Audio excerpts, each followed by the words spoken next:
नमस्कार. न्यूजनामा बातम्यांच्या जाहीरनाम्यामध्ये आपणा सर्वांचं मनपूर्वक स्वागत आहे. भारतवर्षातील हजारो विद्यार्थी दरवर्षी विद्या आराधना अकॅडमी लातूर या ठिकाणी येतात आणि इंजिनियर आणि डॉक्टर होण्याचं स्वप्न पूर्ण करूनही जातात. यावर्षी बदललेला नीटचा स्लॅबस आणि जेई मेन्सचा स्लॅबस विद्यार्थी, शिक्षक आणि पालकांना संभ्रमा अवस्थेमध्ये घेऊन जातो आहे. गेल्या महिनाभरापासून या संदर्भात चर्चा होते आहे आणि म्हणून या संदर्भात आपल्याशी चर्चा करण्यासाठी, विशेष बातचीत करण्यासाठी या क्षेत्रातील एक्सपर्ट उपस्थित आहेत. विद्या आराधना अकॅडमीचे संचालक प्राध्यापक सतीश पवार सर. सर, तुमचं अभिनंदन. यावर्षी जो गौरवशाली इतिहास तुम्ही निर्माण केला आणि आपल्या लातूर पॅटर्नमध्ये जो तुम्ही मानाचा तुरा रोवला आहे त्याच्याबद्दल अभिनंदन. थँक्यू. पहिला प्रश्न असणार आहे आपणाला की नीट आणि जेई मेन्स हे दोन्ही स्लॅबस चेंज झाल्यानं खूप संभ्रमावस्था आहे पालक, विद्यार्थी आणि शिक्षकांची. तर काय तो नेमका स्लॅबस चेंज झालेला आहे? पहिल्यांदा आपण नीटबद्दल बोला आणि काय दिलासा द्याल आपण विद्यार्थ्यांना आमच्या. नमस्कार, मी प्राध्यापक सतीश पवार, अकॅडमी डायरेक्टर, श्री विद्या आराधना अकॅडमी लातूर आणि नांदेड. साधारणपणाने 2 वर्षापूर्वी मी आणि माझे दुसरे एक संचालक सहकारी श्री संजय लड्डा, आम्ही दोघांनी मिळून श्री विद्या आराधनाची स्थापना केली आणि 2च वर्षामध्ये महाराष्ट्रातीलच नव्हे तर देशभरातील विद्यार्थ्यांच्या बौद्धिक आकर्षणाचं केंद्र म्हणजे श्री विद्या आराधना अकॅडमी ठरलेलं आहे. होय. नीट किंवा जेई मेन्स, ॲडव्हान्स, त्यासोबत अभियांत्रिकीची प्रवेश परीक्षा, राज्य स्तरावरची घेतली जाणारी CET, MT-CET, या सगळ्यांचं प्रशिक्षण आणि टीचिंग हे प्रामुख्यानं श्री विद्या आराधना अकॅडमीमध्ये चालतं. आणि राज्यातूनच नाही तर देशभरातनं विद्यार्थी श्री विद्या आराधना अकॅडमीमध्ये नीट आणि जेईचं कोचिंग घेण्यासाठी, CETचं कोचिंग घेण्यासाठी येतात. बरोबर. अगदी 2ऱ्या किंवा 3ऱ्याच वर्षी असं म्हणूया आपण. होय. मूळचे भारतीय असलेले परंतु परदेशी वास्तव्यास असलेले, कामानिमित्त असेल, व्यवसायानिमित्त असेल, ते ज्या वेळेला त्यांच्या पाल्यांचं भवितव्य भारतामध्ये बनवू इच्छितात, ग्रॅज्युएशनच्या अनुषंगाने वगैरे, म्हणजे MBBS असेल किंवा इंजिनिअरिंगमध्ये असेल, त्यावेळेला ते इथं आल्याच्या नंतर या परिसरातली मंडळी, महाराष्ट्रातली मंडळी प्रामुख्यानं श्री विद्या आराधना अकॅडमीचा विचार करते. आपण आत्ता जो मला प्रश्न विचारलात की सिलेबस बदल झालेला आहे आणि त्याच्यामुळे एक प्रकारची संभ्रमावस्था नीट किंवा जेई मेन्सचं प्रिपरेशन करू इच्छिणाऱ्या विद्यार्थ्यांच्या मनामध्ये मागच्या काही दिवसांमध्ये निर्माण झालेली आहे. टेंटेटिव्हली 1 महिन्यांपूर्वी सिलेबस चेंजच्या संदर्भामधलं नोटिफिकेशन NTA कडून NMC कडून पहिल्यांदा डिक्लेअर केलं गेलं आणि त्यानंतर काल 1 तारखेला म्हणजे 1 नोव्हेंबरला NTA ने जेई मेन्सचं जे नोटिफिकेशन टाकलं परीक्षेचे फॉर्म भरण्याच्या अनुषंगाने, तर त्यामध्येही यावर्षीच्या म्हणजे हा जो सिलेबसमध्ये जो छोटासा बदल घडवून आणलेला आहे किंवा डिलिशन जे झालेलं आहे त्याच्या संदर्भामध्ये NTA ने आपल्याला स्पष्ट कल्पना दिलेली आहे. मुद्दा असा आहे की सिलेबस बदलला का? तर त्या प्रश्नाचं उत्तर आहे सिलेबस बदललेला नाही. त्यामुळं पहिली गोष्ट माझी सर्व विद्यार्थी मित्रांना, आमच्या जे विद्यार्थी मित्र नीट आणि जेईचं प्रिपरेशन करू इच्छितात त्यांना स्पष्टपणाने हा मुद्दा आपण सर्वांनी लक्षात घ्या की सिलेबस बदलला नीटचा किंवा जेईचा ही ती स्थिती नाही आहे.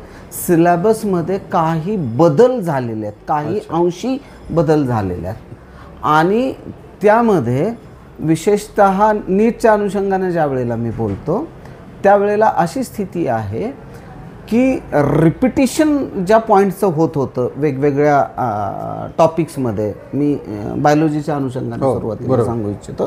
कारण नीटमध्ये फिजिक्स, केमिस्ट्री, बायोलॉजी या 3 विषयांचं हे होतं, अंतर्भाव होतो आणि त्यामध्ये बायोलॉजीला बॉटनी वेगळं आहे आणि झुऑलॉजी वेगळं आहे. म्हणजे बॉटनीचे 180 मार्क आणि झुऑलॉजीचे 180 मार्क असं मिळून बायोलॉजी ऑल टुगेदर 360 मार्कांचा विषय बनतो आणि सगळ्यात मेजर कॉग्निझन्स हे जातं ऑब्व्हियसली बायोलॉजीला, कारण इन्फॉर्मेटिव्ह सब्जेक्ट आहे. विद्यार्थ्यांना मार्क्स मिळवण्याच्या अनुषंगाने, गुण मिळवण्याच्या अनुषंगाने फिजिक्स आणि केमिस्ट्रीच्या तुलनेनं थोडासा सोपा वाटणारा विषय म्हणजे बायोलॉजी आहे.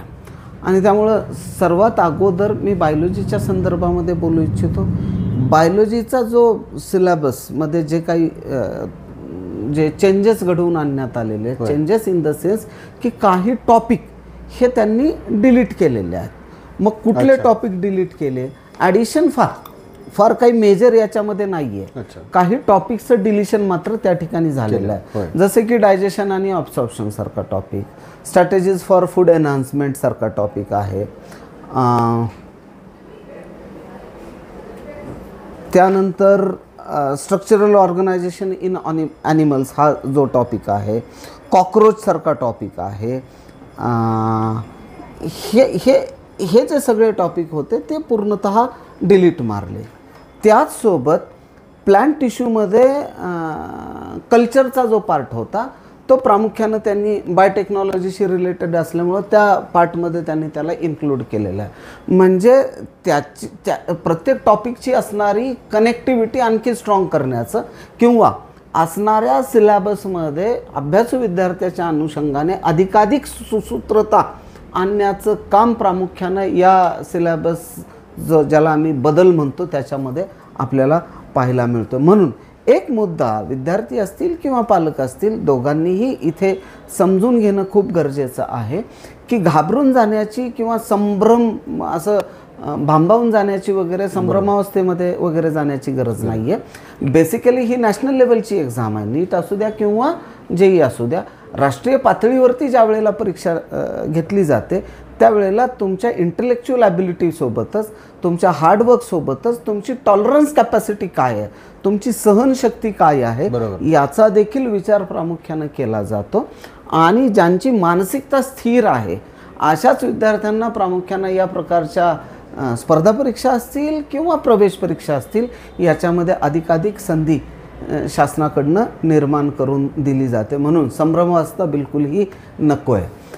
केमिस्ट्रीच्या संदर्भामध्ये मी ज्या वेळेला बोलतो त्यावेळेला सॉलिड स्टेट असेल, स्टेट्स ऑफ मॅटर असेल, मेटलर्जी असेल, हायड्रोजन असेल, एस ब्लॉक असेल, पॉलिमर्स असेल, केमिस्ट्री इन एव्हरीडे लाईफ असेल, असे काही टॉपिक कम्प्लिटली डिलीट मारण्यात आलेले आहेत. हा मेजर चेंज जो दिसतोय तो आपल्याला फिजिक्स आणि बायोलॉजीच्या तुलनेनं केमिस्ट्रीमध्ये बऱ्यापैकी दिसतोय. याचं कारणही असंच आहे, ऑलरेडी केमिस्ट्रीचा सिलेबस खूप मोठ्या स्वरूपामध्ये फुगलेला होता आणि अननेसेसरी असणारे काही टॉपिक्स ज्याला काय म्हणूया घोकमपट्टी किंवा मुखोद्गत ज्या आस्पेक्ट्स करावे लागत होते अशाच स्वरूपामधले जे पॉईंट्स आहेत किंवा अशाच स्वरूपामधले जे टॉपिक्स आहेत ते प्रामुख्यानं या वर्षीच्या सिलेबसमधून NMC असेल किंवा NTN असेल ते डिलीट मारलेले आहेत. तुम्ही फिजिक्सकडे जर आलात तर सेमीकंडक्टरमधला सगळ्यात विद्यार्थ्यांच्या अनुषंगाने ट्रान्झिशनचा जो पार्ट होता, अर्थात ते मी जसं सुरुवातीलाच सांगितलं की हे केवळ आणि केवळ म्हणजे ॲनालिटिकल अप्रोच जिथं कुठं बनतो आहे त्याच्यातला कुठलाही पार्ट त्यांनी डिलीट केलेला नाही आहे. परंतु घोकमपट्टी करण्याच्या अनुषंगाने मग फॉर्म्युला पाठांतर असेल किंवा माहितीचे पाठांतर असेल तो पार्ट फक्त या ठिकाणी NTA असेल किंवा NMC कडनं डिलीट झालेला दिसतो. न्यूक्लियसमध्ये किंवा न्यूक्लियाईमध्ये रेडिओ ॲक्टिव्हिटीसारखं पोर्शन त्यांनी म्हणजे डिलीट मारलेलं आहेत. फिजिक्समध्ये आपल्याला असं एकदम एक पूर्ण टॉपिकच डिलीट केला असं कुठं दिसणार नाही. काही टॉपिक्समधनं काही बीट्स फक्त त्यांनी डिलीट मारलेले आहेत आणि ते हेही करत असताना सपोज थर्मोडायनॅमिक्समधून काही पार्ट त्यांनी डिलीट केलेला आहे.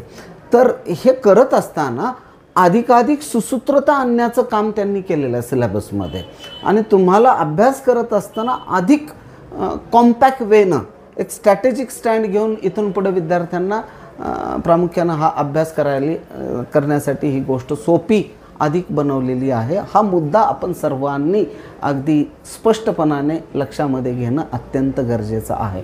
विद्यार्थी मित्रांनो, भांबावून जाऊ नका, थोडं त्याचा ॲनालिसिस करण्याचा प्रयत्न करा.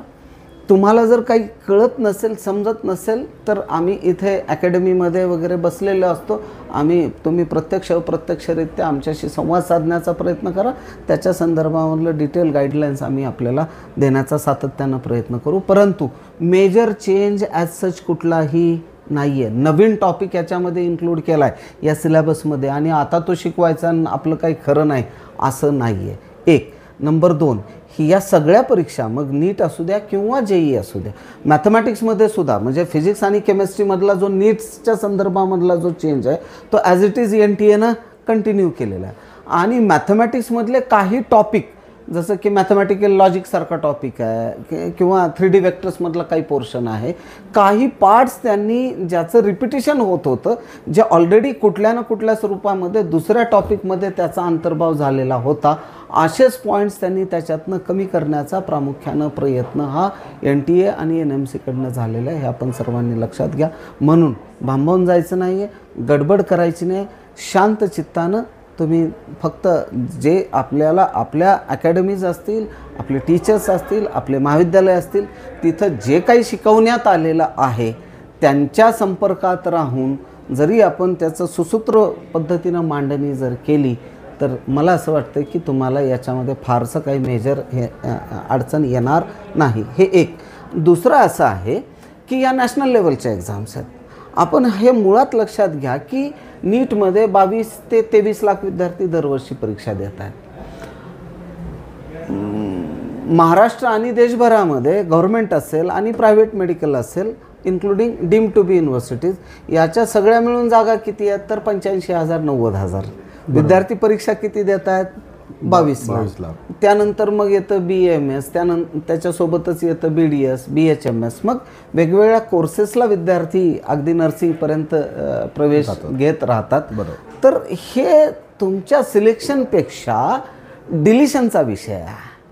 आणि आपण लक्षात घ्या की डिलिशन हे तुमच्या हार्डवर्कसोबतच आणखी एका दुसऱ्या गोष्टीवरती अवलंबून असतं, ते म्हणजे तुम्ही किती लवकर डिस्ट्रॅक्ट होता तेवढ्या लवकर तुम्ही डिलीट होणार आहेत. लक्षात आलं ना. म्हणून कुठल्याही स्वरूपामध्ये डिस्ट्रॅक्ट होऊ नका, जेणेकरून तुम्ही या 22 लाखामधनं डिलीट होणार नाहीत.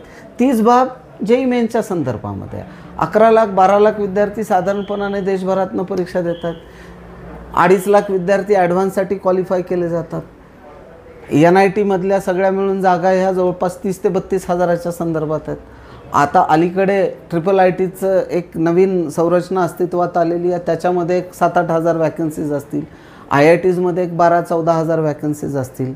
मग जर समजा हे सगळं मिळून 45 हजाराच्या आसपास जातं, परीक्षा देणाऱ्या विद्यार्थ्यांची संख्या ही जवळपास 12 लाख आहे. मग याचं सूत्र कुठंतरी बसवत असताना सिलेक्शनपेक्षा डिलिशन हा महत्त्वाचा मुद्दा आहे. सपोज तुम्ही एका रेसमध्ये धावताय आहे ना, आणि तो जो रेसर असतो तो खूप झालं तर आजूबाजूला माझ्या कोण आहे याचा अंदाज घेण्याचा प्रयत्न करतो. पुढे किती जण आहेत आणि क्लोज आजूबाजूला माझ्या मागे किंवा साईडला किती जण आहेत. तो तुम्ही पुढं पळत असताना मागे तो वळून पाहणार नाही, आणि मागे वळून जर त्यांनी पाहिलं तर तो जागेवरती कोलमडला पडला, अशी स्थिती ती आहे. म्हणून विद्यार्थी मित्रांना माझं अगदी विनम्रपणाने आवाहन आहे की घाबरू नका, संभ्रमावस्थेमध्ये जाऊ नका. आपण जो आजपर्यंत अभ्यास केलेला आहे त्याचंच कंटिन्युएशन ठेवा. काही टॉपिक्स याच्यातनं फक्त डिलीट झालेले आहेत, त्यामुळे त्याची माहिती योग्य त्या पद्धतीने घ्या आणि तुमचा अभ्यास अगदी पूर्वी चालू होता त्याच पद्धतीने चालू ठेवा. धन्यवाद सर. धन्यवाद. आपण आमच्याशी बातचीत केली. खरं तर सिलेबस हा पूर्णपणे बदललेला नाही आहे, तर काही टॉपिक त्याच्यामध्ये बदलले, थोडेफार चेंजेस झालेले आहेत. आणि धीटपणानं विद्यार्थ्यांनी आणि आत्मविश्वासानं येणाऱ्या नीट आणि JEE मेन्सला सामोरे जावं असं प्राध्यापक सतीश पवार सांगतात. कॅमेरा पर्सन संतोष मानेसह इस्माईल शेख, न्यूज नामा, लातूर.